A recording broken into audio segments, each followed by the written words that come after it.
안녕하세요. 저는 혼자서 2명의 딸을 키우고 있는 워킹맘입니다.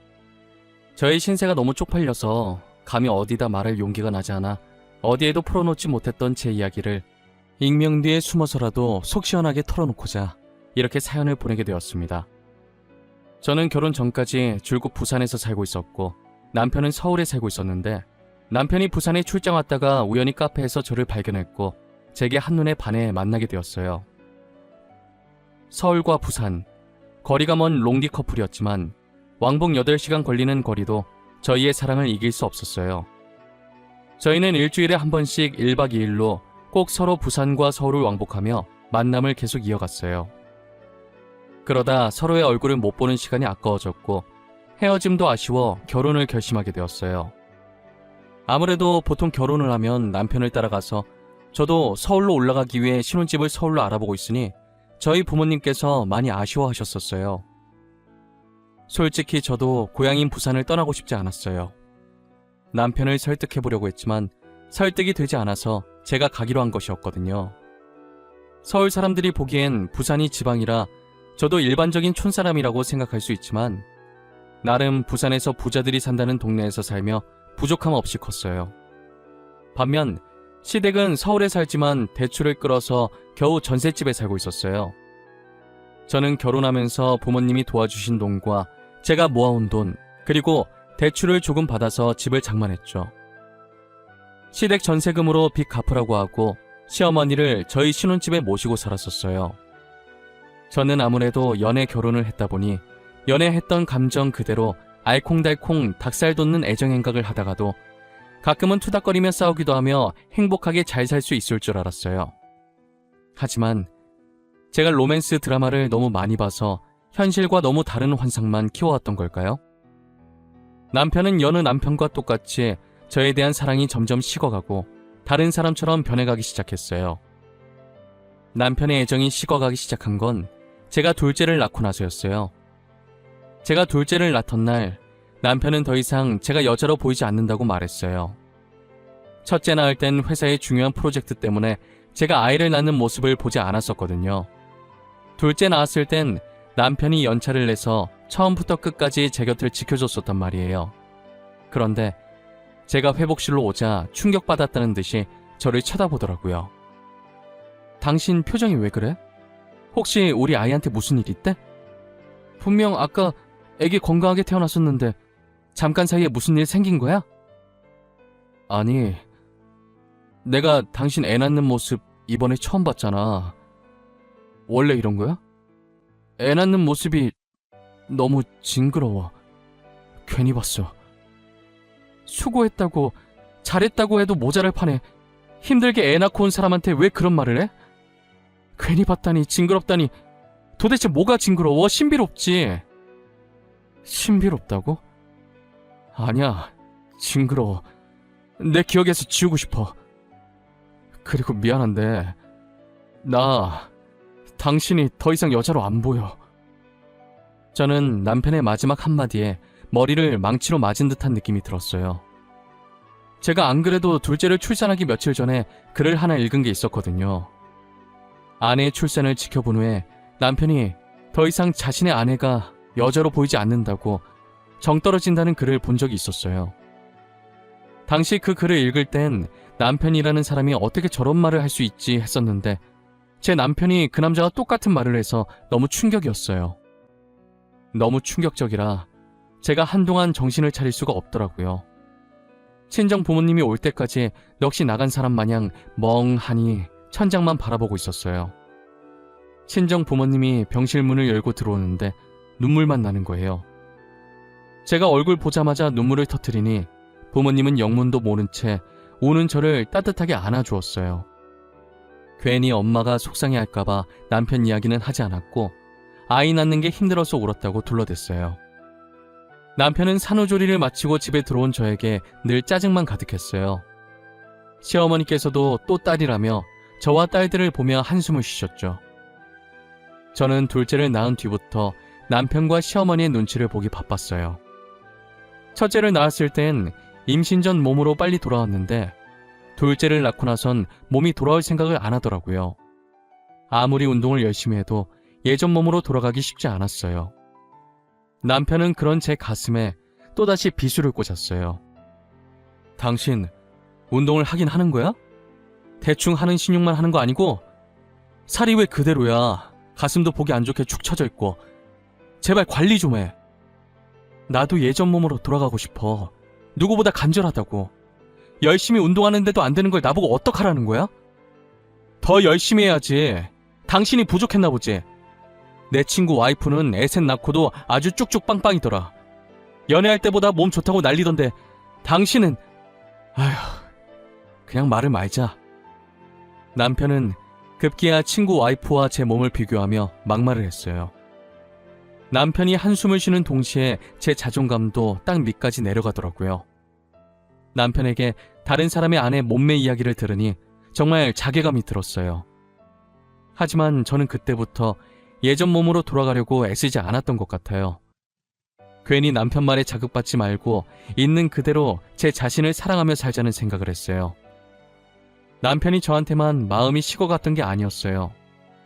제게 마음이 뜰수록 저를 낳아주신 분인 친정 부모님께까지도 마음이 뜨기 시작했죠. 아무리 바빠도 저희 부모님께 하루에 한 번씩은 꼭 안부 전화하던 사람이었는데 요즘은 한 달에 한 번 할까 말까 할 정도였어요. 그마저도 어머니가 사이 보고 싶어 한다고 전화 한 통만 해달라고 제가 사정을 해야 그제서야 귀찮다는 표정을 지으며 전화를 했죠. 저는 그런 부분에서 서운함을 토로하면 남편은 짜증만 냈고 그렇게 싸움으로 번졌어요. 전화 한 통 하는 게 그렇게 어려운 일이야? 아니잖아. 예전엔 하루에 한 번씩 꼭 했었잖아. 잠깐 1분 통화하는 건데 인상은 있는 대로 찡그리고. 그동안 우리 부모님이 당신한테 얼마나 잘했는데 나는 뭐 노는 사람이냐? 나도 회사 다니느라 바빠. 바쁘다 보면 연락 못 할 수도 있는 거지. 왜 고작 그거 가지고 사람을 이렇게 못 잡아먹어서 안달이야? 그럼 나는 지금 놀고 있어서 어머님 모시고 사는 줄 알아? 나도 이래. 당신이랑 똑같이 회사 다니고 애까지 키우고 있어. 당신은 집에 오면 손 하나 까딱 안 하잖아. 또 그 소리야? 여자가 집안일 하는 건 당연한 거지. 집안일 하나 하는 걸로 유나는... 그렇게 불만이면 결혼은 왜 했냐? 나랑 결혼 왜 했냐고. 그러게. 당신이 이런 사람인 줄 진작에 알았으면 결혼 안 했을 텐데. 진짜 내가 왜 당신 같은 사람이랑 결혼했을까 지금 너무 후회돼. 너 지금 말 다 했냐? 말 다 했냐고. 나 같은 사람이 뭔데? 이게 보자 하니까. 야, 내가 오냐오냐 하니까 아주 만만하지? 어? 생각해보면 큰 싸움으로 번질 일도 아니었는데 항상 이렇게 이야기 나누다 큰 싸움으로 번져서 저는 남편에게 뺨을 맞고 남편은 자기 분에 못 이겨 물건을 던지고 집을 나가요. 시어머니께서는 거실에서 TV를 보고 있으면서 저희가 싸우는 소리가 다 들릴 텐데도 말리기는커녕 자기와 아무 상관없는 일이라며 예능 보면서 배꼽 잡고 웃고 있어요. 이놈의 집구석, 제 마음에 드는 것이 하나도 없었어요. 남편은 365일 내내 아픈 구석 없이 병원도 한 번 안 갈 정도로 건강하던 사람이었거든요. 명절이나 부모님 생신같이 꼭 친정에 가야 할 일이 생기면 몸이 안 좋다는 거예요. 제가 병원 가자고 하면 병원 갈 정도는 아니라고 집에서 쉬면 된다면서 병원엔 또 안 가려고 하더라고요. 그래서 혼자서 친정에 간 지도 꽤 됐고 항상 아이들 데리고 가라고 해서 아이들은 제가 데리고 있었어요. 남편은 이렇게 자기 핏줄인 아이들한테까지도 무신경한 사람이었어요. 아이들이 어떻게 되든 자기와는 상관없는 일이라는 듯 넘겼죠. 제가 회사에 일이 많아서 퇴근이 평소보다 2시간 정도 늦어진 적이 있었어요. 부랴부랴 집에 도착하니 시어머니와 남편은 안 보이고 아이들만 집에 남아서 울고 있는 거예요. 울던 첫째가 현관문에 있던 저를 발견하고 둘째를 손으로 가리키면서 무어라 이야기를 하는데 얼마나 울었는지 발음이 다 뭉개지고 둘째 울음소리 때문에 잘 들리지 않더라고요. 둘째한테 무슨 일이 있다는 말 같아서 안아들었더니 애 몸이 불덩이인 거예요. 고작 5살, 3살밖에 안 된 아이들, 게다가 아픈 아이를 남겨두고 어디로 갔냐 전화를 하려는 찰나에 딱 마침 남편과 시어머니께서 현관문을 열고 들어오더라고요. 당신 아이들 집에 두고 어머님이랑 둘이서 어디 갔다 오는 길이야? 애 몸이 이렇게 불덩이인데 당신 알고 있었어? 이 시간에 우리가 어딜 갔다 오겠어. 밥 먹으러 갔다 왔지. 안 그래도 애 아파서 밖에 나가면 더 안 좋을 것 같길래 집에 두고 갔지. 진짜 제정신이야? 지금 애가 아픈데 회식을 한다고? 병원부터 가야 할 거 아니야. 당신 자식이 아픈데 밥이 넘어가디? 어머님도 손녀가 아픈데 밥이 목구멍으로 넘어가셨어요? 얘 봐라. 시애미한테 어디 두 눈을 시퍼렇게 뜨고 다 그 나이 때 한 번씩 아프고 하는 거지. 애미는 뭘 그렇게 유난을 떨어. 누가 보면 나는 애 안 키워본 사람인 줄 알겠다. 어머니 말이 맞지. 안 아프고 크는 애들이 어디 있어. 너는 진짜 극성이다. 이러니까 맘충이라는 얘기가 생기는 거야. 알아? 남편도 시어머니도 저희 아이들을 남의 자식 보는 듯 행동했어요. 아이들이 아파서 죽든 말든 자기 일 아니라는 듯이 나오는 태도가 마음에 안 들었어요. 저는 딸들을 데리고 응급실에 갔고 가는 길 택시 안에서 얼마나 울었는지 몰라요. 열이 너무 많이 나서 걱정을 많이 했었지만 다행히 가벼운 감기였더라고요. 큰딸 혼자 놔둬봤자 이쁨 못 받을 걸 알기에 같이 데리고 나왔는데 큰딸이 정말 많은 위로가 되었어요. 제가 혼자서 불안해 손을 물어뜯으니까 제 손을 끌어당겨서 꼭 잡아주더라고요. 고작 5살밖에 안 됐고 그 작디 작은 손으로 제 손을 잡아주는데 얼마나 기특하고 대견하던지요. 어린아이를 벌써 어른이 되게 만든 것 같아서 미안했어요. 그날 이후 남편과 제 사이는 서먹서먹해졌고 그러다 밤늦게 친정아버지께서 연락이 온 거예요. 저는 친정아버지의 전화를 받고 급하게 겉옷과 지갑만 챙겨서 나가려고 했어요. 자다 일어난 남편이 이 밤중에 어디 가냐고 묻더라고요. 우리 엄마가 자궁암에 걸렸대. 나 지금 당장 부산 가봐야 돼. 수술하셔야 하나 봐. 자식이라곤 나밖에 없어서 엄마 챙겨주러 가야 돼. 장인어른 있잖아. 장인어른께서 장모님 봐주면 되지. 굳이 당신이 가야 돼? 당신 회사는 어쩌고. 그리고 애들은 또 어쩔 거야. 아빠도 연세 있는데 힘들게 혼자서 어떻게 엄마를 보살펴. 회사는 휴가 내면 되고 애들은 당신이랑 어머님이 잠시만 봐주라. 애들을 우리가 보라고? 말이 되는 소리를 해. 엄마가 애를 봐야지 누구 보고 보라는 거야. 아빠랑 할머니가 봐줄 수도 있는 거지. 애는 나 혼자 만들었어? 아니잖아. 당신 애도 되잖아. 며칠만 있다가 올 테니까 그동안만 좀 봐줘. 부탁할게. 애미야, 그게 무슨 말이냐? 이 밤에 애들 놓고 혼자서 어딜 간다고? 어머님, 저희 엄마가 자궁암이래요. 수술 들어가야 한다고 해서 제가 병간호를 해야 할 것 같아요. 며칠 동안만 저희 애들 좀 봐주시면 안 될까요? 진짜 급해서 그래요. 애들이 엄마만 찾는데 지금 그런 가연 애들을 두고 가겠다는 말이니? 너 출가 외인이야. 우리 집안 사람이라고. 안사도는 사돈어른이 어련히 챙기시겠지. 저는 시어머니 말에 반박을 하려다 때마침 친정아버지께 연락이 와서 불이 나게 나왔어요. 지금 정신으로는 운전했다가 사고 날 것 같아서 급하게 터미널로 가서 심야버스를 예매했어요. 5시간이나 걸리니 가는 동안 혹시나 안 좋은 소식 들릴까봐 얼마나 긴장을 했는지 몰라요. 그래도 다행히 제가 병원에 도착하니 수술이 성공적으로 잘 끝났고 1인용 병실에 옮겨졌더라고요. 의식을 차린 친정어머니는 죽는 것도 아닌데 왜 저까지 불렀냐며 친정아버지를 타박했어요.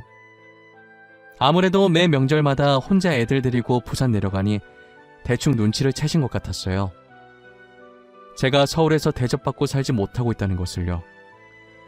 그래도 어머니는 내심 제가 내려온 게 좋으신지 아픈 와중에도 싱글벙글 웃으시더라고요.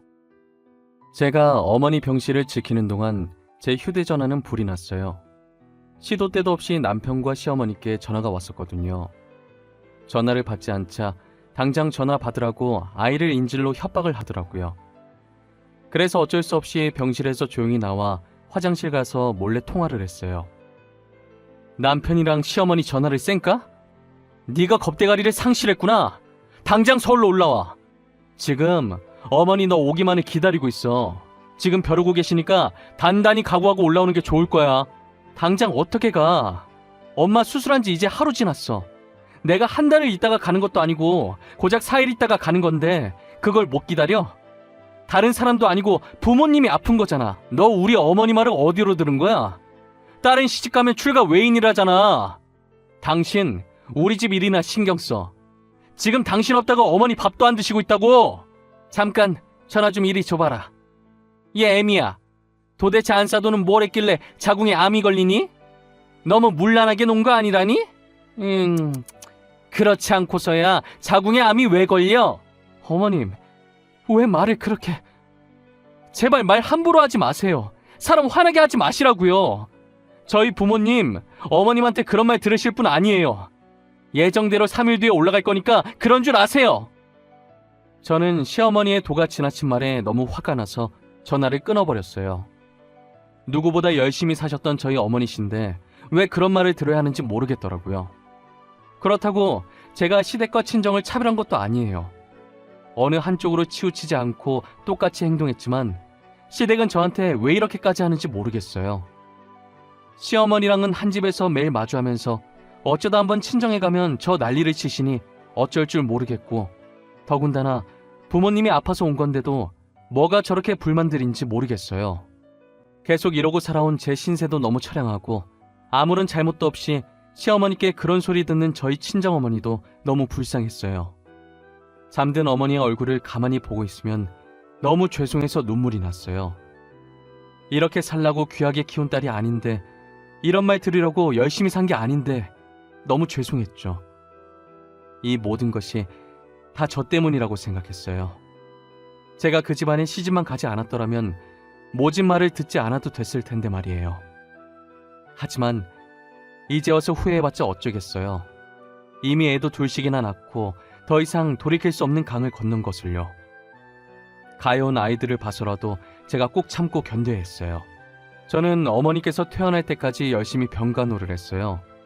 나이가 꽤 있음에도 불구하고 다른 분들에 비해 회복력이 빨라서 다행이었어요.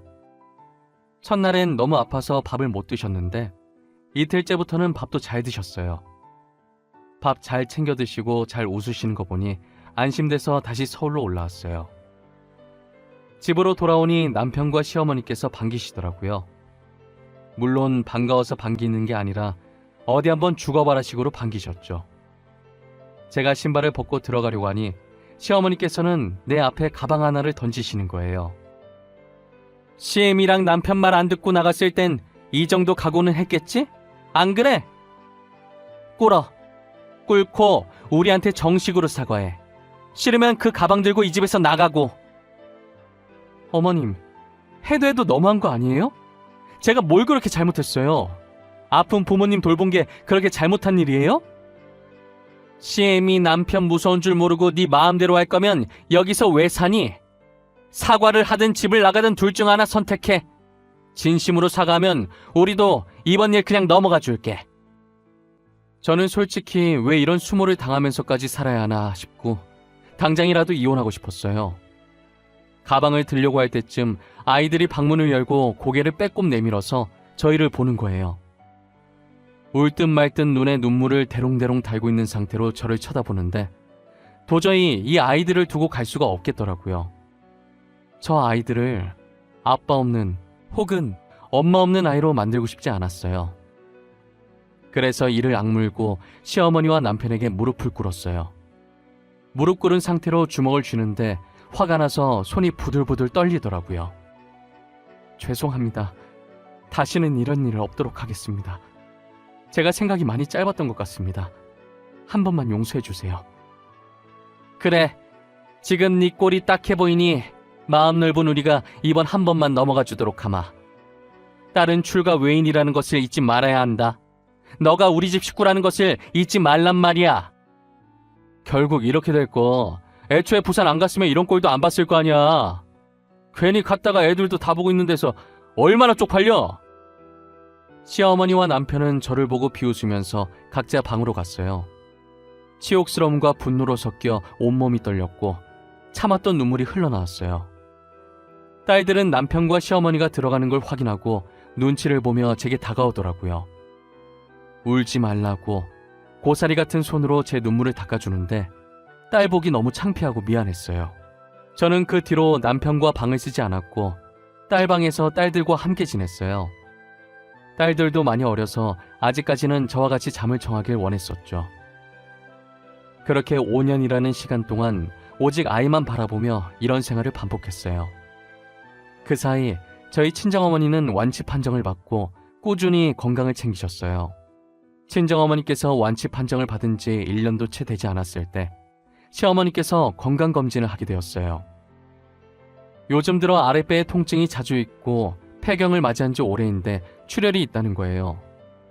증상이 저희 친정어머니와 비슷해서 혹시나 하는 마음에 병원으로 모시게 된 거예요.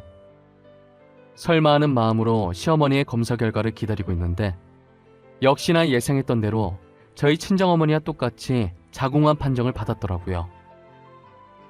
상태가 저희 어머니보다 심각하고 다른 곳에 전이가 되어 수술을 할 수 없는 상황이라고 하더라고요. 지금 상태에서 할 수 있는 건 약물 치료를 하며 생명을 조금씩 연장하는 방법밖에 없다고 하셨어요. 시어머니는 이대로 죽기 싫다고 울고 계셨고 남편은 검사 결과를 듣고 충격받았는지 멍해 있더라고요.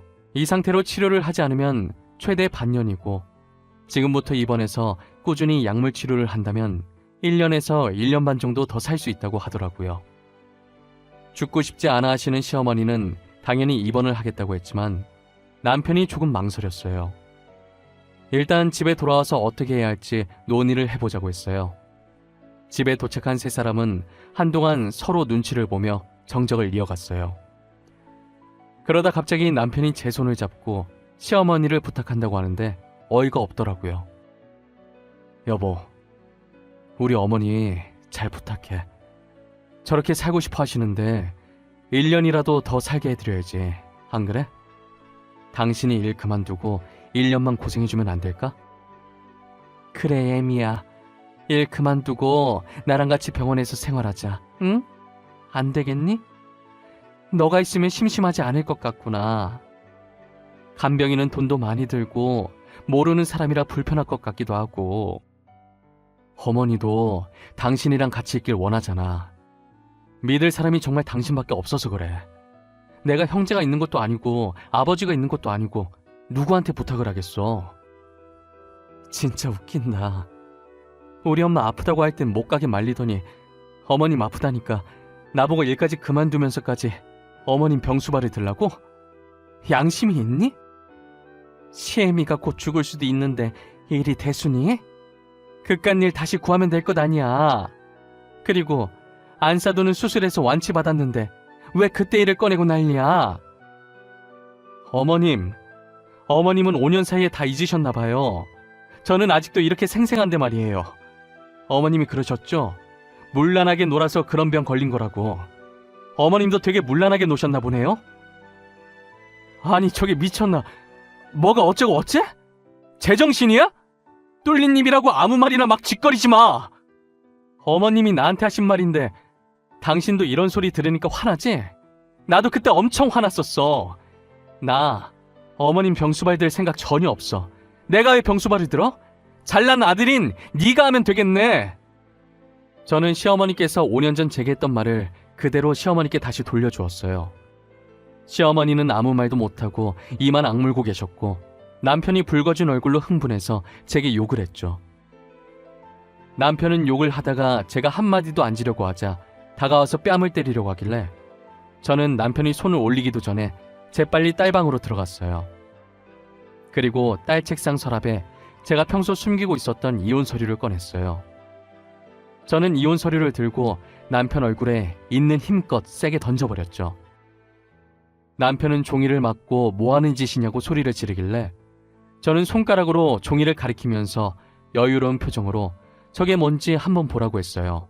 남편은 합의 이혼서라고 적힌 종이를 보고 당황스러워하더니 이내 다시 가소롭다는 표정을 짓더라고요. 합의 이혼서? 참나, 지금 당신 나한테 합의 이혼서 드림인 거야? 나랑 이혼하려고? 나랑 이혼해서 좋을 거 있어? 이혼녀 꼬리표 달고 살기 힘들 텐데 그건 내가 알아서 할게. 걱정해줘서 고맙네. 지금 당장 비어있는 곳 적어서 다시 줄래? 내일 바로 이혼 서류 접수하러 갈 거거든. 진심이야? 진심으로 나랑 이혼하려고 하는 거야? 애들 아빠 없는 애 만들고 싶은 거야? 우리 애 이제 10살 8살이야. 아직 초등학생이라고. 애들 생각은 안 해. 그렇게 애들 생각하는 사람이 나한테 그렇게 했니? 미안하지만 딸도 아빠 필요 없대. 애들 자식 취급도 안 해놓고 이제 와서 아빠인 척 하지 마. 역겨우니까. 나는 이혼 안 해줄 거야. 지금 이혼 사유 너한테 있어. 며느리 의무 안 하려고 이혼하는 건데 누가 네 편을 들어주겠어? 그럼 이혼 소송할 수밖에 없지. 당신 어머니가 우리 엄마한테 했던 말들, 당신이 엄마 병원 못 가게 나한테 했던 말들 다 녹음해뒀어. 그건 몰랐지? 남편은 녹음해놨다는 제 말에 많이 당황한 눈치더라고요. 사실 제가 한 말은 다 거짓말이고 녹음해놓은 건 아무것도 없었어요. 제가 그날 정신없이 부산에 내려갔었는데 녹음할 정신이 어디 있었겠어요. 하지만 남편은 제가 당당하게 나오자 믿는 눈치였고, 소송으로 간다면 자신들이 불리할 걸 알기 때문에 시어머니도 소송 들어가면 위약금 많이 물까봐 그냥 빨리 작성해 주라고 했죠. 결국 남편은 합의혼서를 작성해 주었고 양육권도 제가 가지고 가는 것으로 합의를 봤어요. 와중에 양육비를 안 주려고 한 명씩 데리고 가자고 머리를 쓰더라고요. 그럼 저는 공평하게 아이들의 의견을 따르자고 했고, 아이들은 둘 다 저를 따라가려고 했어요. 그렇게 딸아이들의 양육권을 온전히 제가 가지고 올 수 있었죠. 저는 남편이 이혼 서류를 작성하는 동안 안방과 작은 방에 들어가서 남편과 시어머니 짐을 챙겼어요. 그리고 저번에 제가 했던 것처럼 두 사람 앞에 가방을 던지듯 내려놨어요. 남편과 시어머니는 이게 뭐냐는 눈으로 저를 쳐다보더라고요. 뭘 그렇게 놀라요? 두 사람 짐이에요. 챙길 게 별로 없더라고요. 혼수로 해왔던 제품들은 제가 나중에 택배로 보내드릴게요. 어차피 지금 택배 받을 집 없잖아요. 지금 뭐 하는 거야? 우리 보고 나가라는 말이야? 그럼 내가 나가? 여기 내 집이야. 잊었어? 우리 결혼했을 때 내가 해왔던 집인 거. 무슨 소리야? 우리 본가 전세금 빼서 보탰는데 그 돈을 줘야지. 이렇게 다짜고짜 나가라고 하면 우리 보고 어떡하라는 말이야? 당신이야말로 지금 무슨 소리를 하는 거야? 전세금? 그거 어머니가 빚 갚는다고 썼잖아. 설마 당신 몰랐어? 어머님이 빚 갚는다고 전세금 가지고 가셨었어. 나는 당신이랑 합의한 줄 알았지. 제 말에 남편은 시어머니를 째려보듯 쳐다보았고, 시어머니는 난처한 듯 남편 눈을 못 마주치더라고요. 분위기상 아무래도 시어머니께서 남편 몰래 전세금으로 빚을 갚은 것 같았어요. 시어머니께서는 빚 갚는다고 제게 전세금도 받으시고 남편이 대출금 갚으라고 준 돈도 다 받으셨더라고요. 그 돈의 행방은 시어머니께서 어떻게 하셨는지 저는 잘 모르겠지만요. 앞으로 남편과 시어머니가 어떻게 살든 집 없이 노숙자 생활을 하든 관심이 없었거든요. 남편이 이혼 서류를 다 작성했길래 잽싸게 이혼 서류를 뺏어 들었어요. 그리고 친히 현관문까지 열어주고 두 사람에게 나가라고 했죠. 두 사람은 안 나가려고 짐가방 든 채로 쭈뼛쭈뼛거리는 거예요. 그래서 제가 손으로 그들의 등을 밀며 거의 내쫓다시피 밖으로 내보냈어요. 그렇게 저는 남편과 이혼을 했고, 남편과 시어머니의 흔적이 가득한 집이 꼴보기 싫어서 이사도 했어요. 현재는 부모님을 보살피기 위해 딸아이를 데리고 부산으로 내려와 살고 있어요. 이혼을 한 뒤 그동안 있었던 일을 부모님께 말씀드리니 이혼 잘했다고, 그동안 어떻게 버텼냐며 저를 따뜻하게 안아주었어요. 저는 현재 이혼을 하고 되게 만족스러운 삶을 살고 있어요. 딸들도 남편과 시어머니가 없으니 이제는 눈치 보지 않고 외할머니와 외할아버지의 사랑을 듬뿍 받으며 씩씩하게 잘 자라주고 있어요. 앞으로도 지금처럼만 저희 가족이 아픈 곳 없이 행복하게 지냈으면 좋겠어요. 저의 긴 이야기는 여기까지입니다. 제가 여러분들께 하고자 하는 얘기는 부모님께 사랑한다고 말할 수 있을 때 한 번이라도 꼭 사랑한다고, 고맙다고 진심을 전해보면 어떨까 싶습니다. 지금까지 제 이야기 들어주셔서 감사하고 건강하고 행복하시길 바랄게요.